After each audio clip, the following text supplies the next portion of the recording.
Principle of Four Great Efforts for Mind Purification by Venerable Rungruan Papasaro, Dr. Rungruan Lim Chu Patipa. The 37 factors for enlightenment are classified into 7 groups, and the first group is the principle of 4 great efforts for mind purification. The Buddha clarified that an enlightenment is the way to develop the mind by purifying the mind. The 3 terms of mind development share a similar meaning of mind development, but from a different perspective.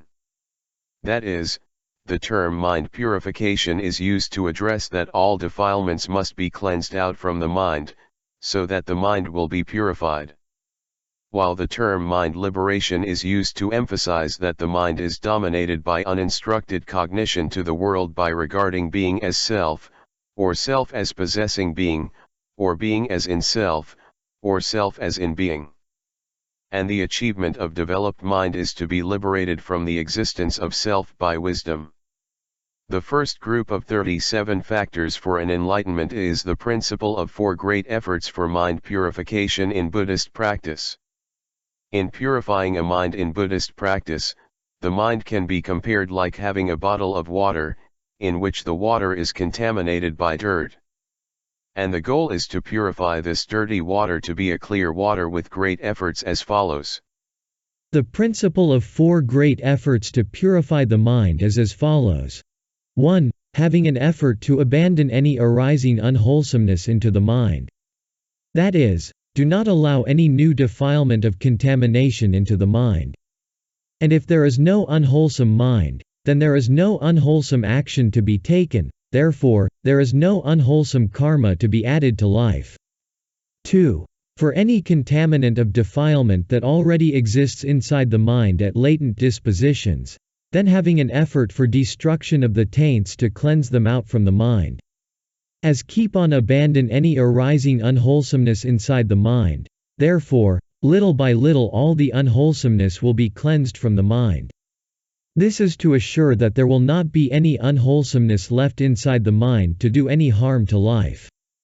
3. In the meantime, while abandoning the unwholesomeness, the mind will become wholesome. This is a way to have an effort to bring in wholesomeness into the mind. And then whatsoever action taken will be wholesome, and this is way to add wholesome karma into life. 4. And by keep on gaining on dharma, then the wholesomeness that already exists will be kept as insight wisdom for destruction of all kinds of defilements. This is a way to have an effort to maintain wholesomeness in life. In Buddhism, the mind is a natural processing. It can be compared like a container filling water into the mind. Whatsoever we do will be memorized as latent dispositions which will be reflected on how an individual will respond to receiving stimulus from the world in perception and volitional formations. Although at the beginning of the mind processing when having a contact at the 6 sense bases, the mind may appear to be pure, but because of the past experience of the information of individuality, the mind processing is contaminated and turns into craving after a feeling. Therefore, in Buddhism it is necessary to cleanse up all problems inside the inner mind deeper at the latent dispositions by wisdom.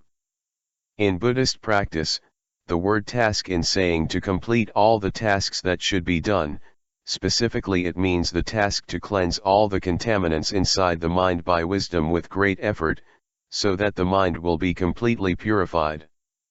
During the Buddhist practice, by having mindfulness to safeguard the mind, then no any unwholesome actions will be taken to the world. As a result, having a mindfulness will safeguard the mind not to add any unwholesome karma into the life. And by performing a mindfulness with careful attention to abandon an arising unwholesomeness, then the dirt of contaminates inside the mind will be cleansed out. By abandoning an unwholesomeness, the mind will instantly turn to be wholesome, and then any action taken to the world will be wholesome as well. And after performing an insight observation to activate cognitive process development to gain wisdom, then the wisdom will be maintained as a great wholesomeness in life. This 4 great efforts directly aligns to the concept of mind purification, that is, if we want to purify the mind then we should not add any dirt into the mind, and cleaning up all unwholesomeness. Meanwhile we should fulfill the mind with wholesomeness and maintain them. By keeping on doing so with great effort, the mind will dwell deeper and deeper, and then eventually the mind becomes wholesome all the way from the outset to the inner mind, and now we can make an insight observation to gain wisdom for the destruction of the taints with the cessations of craving, clinging, and ignorance in the process of dependent origination. Then the mind will be completely cleansed from all kinds of defilements. Although originally, before the starting of mind processing, the mind is pure with no contaminant like a clean water at the beginning, but once the mind making a contact with the world, the mind is contaminated by dirt like the clean water is contaminated by dyeing colors immediately. Therefore, not only that we have to protect the mind from incoming dirt, but also we have to cleanse the dirt out from the mind. In Buddhism, we have to protect, not allow any dirt to fall onto the mirror, as well as to clean the dirt out from the mirror. It is a combination of tasks to perform in the Buddhist practice in order to take care of the mind. Alternately, a strategy to have a perception of emptiness, when the mind first making a contact with the world, and then trying to dominate the emptiness throughout the mind processing with great effort, is another interesting approach to keep the mind purified.